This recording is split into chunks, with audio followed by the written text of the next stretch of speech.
I think the thing that worries me most is anytime you have development within wilderness area, it's a slippery slope. If you give in and have one development, then you set a precedent, which means someone else can come along and say, well, you let them develop, why can't I develop?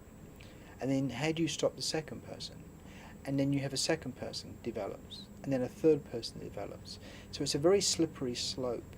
You can't really give in to construction and development without opening the door to further construction and development. And at what point do we have enough development?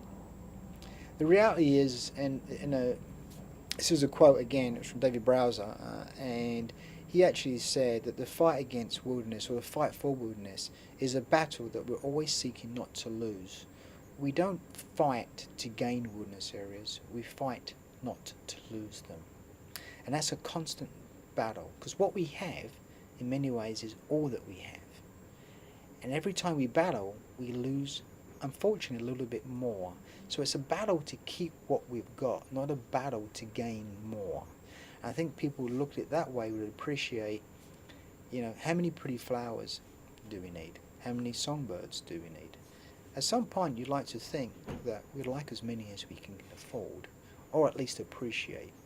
I think the biggest thing is getting kids, getting families outside and letting them see an area, and then they understand what it is they might lose.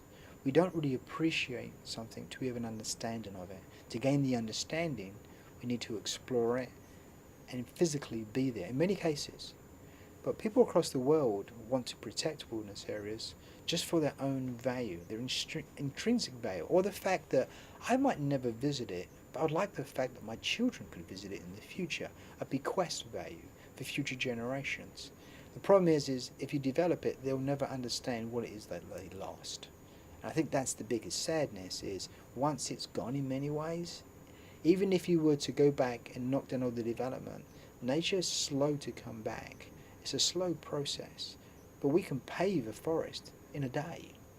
And I think that's what people don't understand. It's a very insidious battle, and it's very slow. And when it happens, we look back and realise, oh, it's gone. And I think that's when the real sadness comes.